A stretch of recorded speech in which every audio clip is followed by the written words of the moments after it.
escola de ensino médio, na Bahia, caiu o tema, que era falar sobre o humano.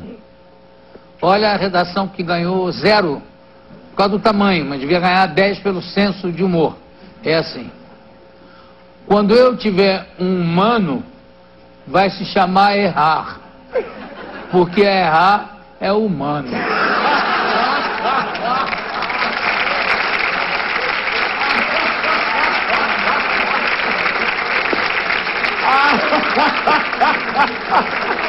E perdoar é divino.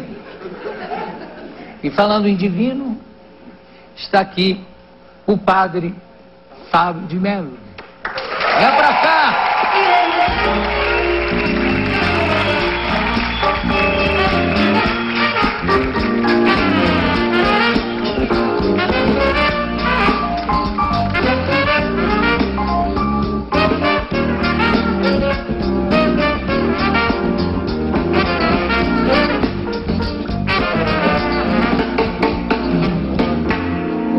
Padre Fábio, campeão de vendas. Pois é, rapaz.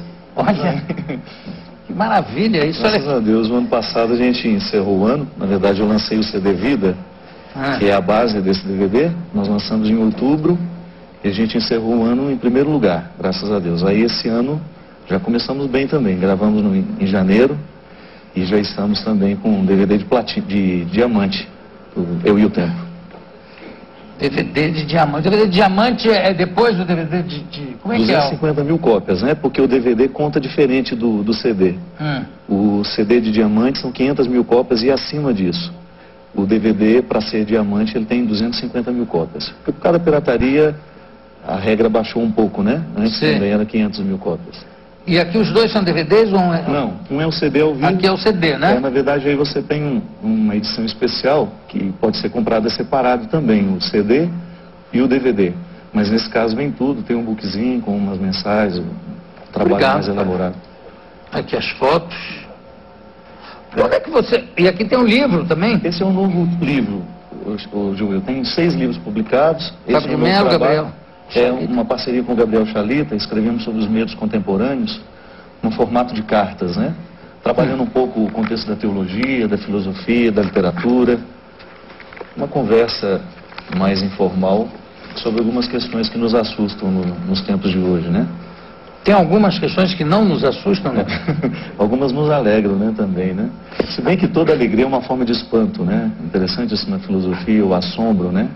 O assombro é sempre a experiência do encantamento, né? Agora, você falou uma coisa interessante, falou em filosofia, falou em teologia.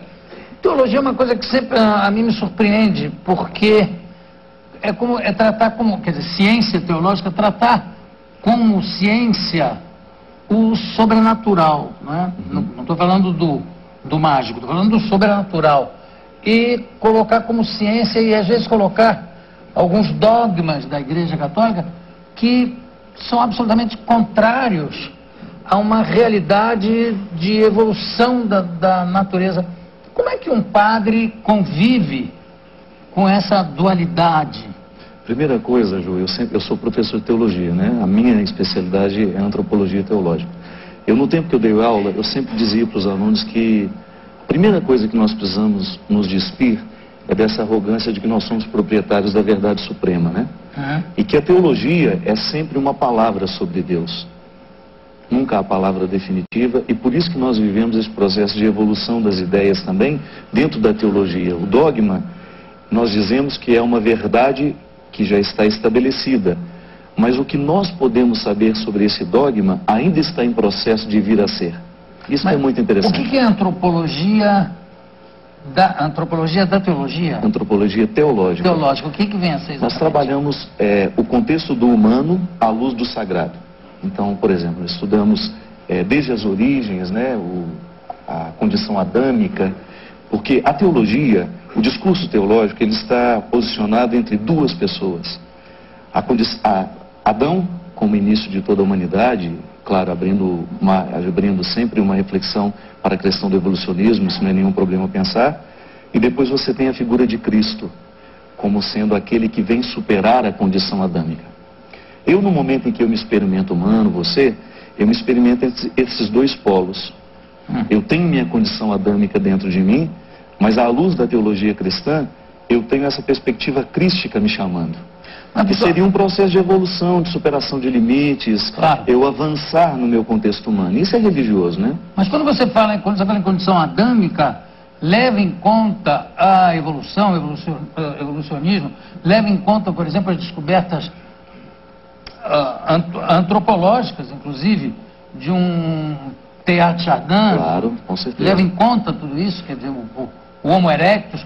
Por que chamar de Adão, já que Adão é colocado, hoje em dia, inclusive pela própria igreja, é reconhecidamente colocado como uma imagem simbólica, uma coisa, não é, fabulesca.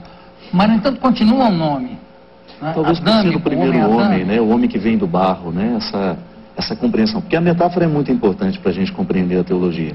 Nós não temos como fazer da teologia fora da metáfora. A construção da linguagem metafórica ela é muito sugestiva sempre no contexto da teologia. E quando nós temos essa figura de Adão, e Teilhard de Chardin, ele é um especialista, tanto na biologia como também na teologia, porque ele foi teólogo também, ele fala da cristificação do universo. O Cristo cósmico. Justamente. Que já tem uma questão holística nisso também. É muito interessante. Teilhard de Chardin tinha uma sensibilidade muito grande com a ecologia, com esse discurso, que eu até digo que nós fomos muito omissos durante muito tempo. Não, os próprios livros do Teilhard de Chardin foram proibidos pela igreja durante anos. E mesmo assim ele continuou como padre e depois foram permitidos ainda, com ele ainda em vida, etc.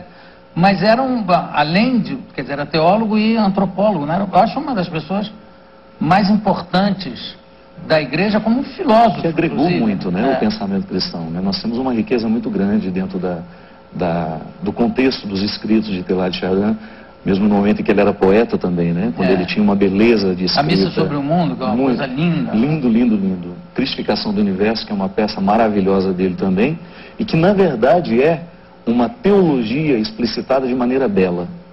Porque eu acho interessante, sabe, João, o grande desafio nosso, que trabalhamos com o discurso religioso de maneira geral, é a gente resgatar a dimensão da beleza.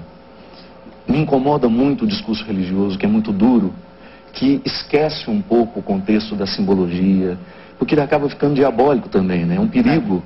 Religião não é garantia de nada, né? Quando nós sentimos que o discurso religioso, ele pode autorizar e até mesmo instalar dentro do contexto social o discurso diabólico. Bom, mas aí é quase que uma negação do impossível religioso, se separar. Né? Eu não sei se chega a ser uma negação ou se não é também uma confirmação.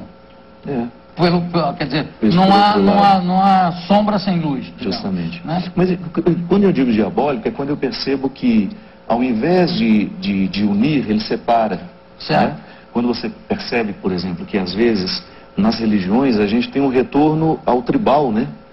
Quando eu me considero melhor que o outro, eu me considero mais verdadeiro, eu me considero mais santo, e em nome dessa santidade, em nome dessa couraça, né, eu me sinto no direito de desprezar o que é diferente de mim. Tenho muito medo, sabe, quando o discurso religioso, ele se transforma em uma arma mortífera dentro do contexto social. Agora, e a teologia nos sugere o contrário, né, para aproximar. É tão bonito você perceber a própria evolução da igreja, quando ela se compreendia como barca de Pedro, e depois na compreensão do Concílio Vaticano II como povo de Deus, né? Isso é muito bonito, né? Agora, a gente descobrir essa evolução. Eu sinto falta da igreja de Pedro.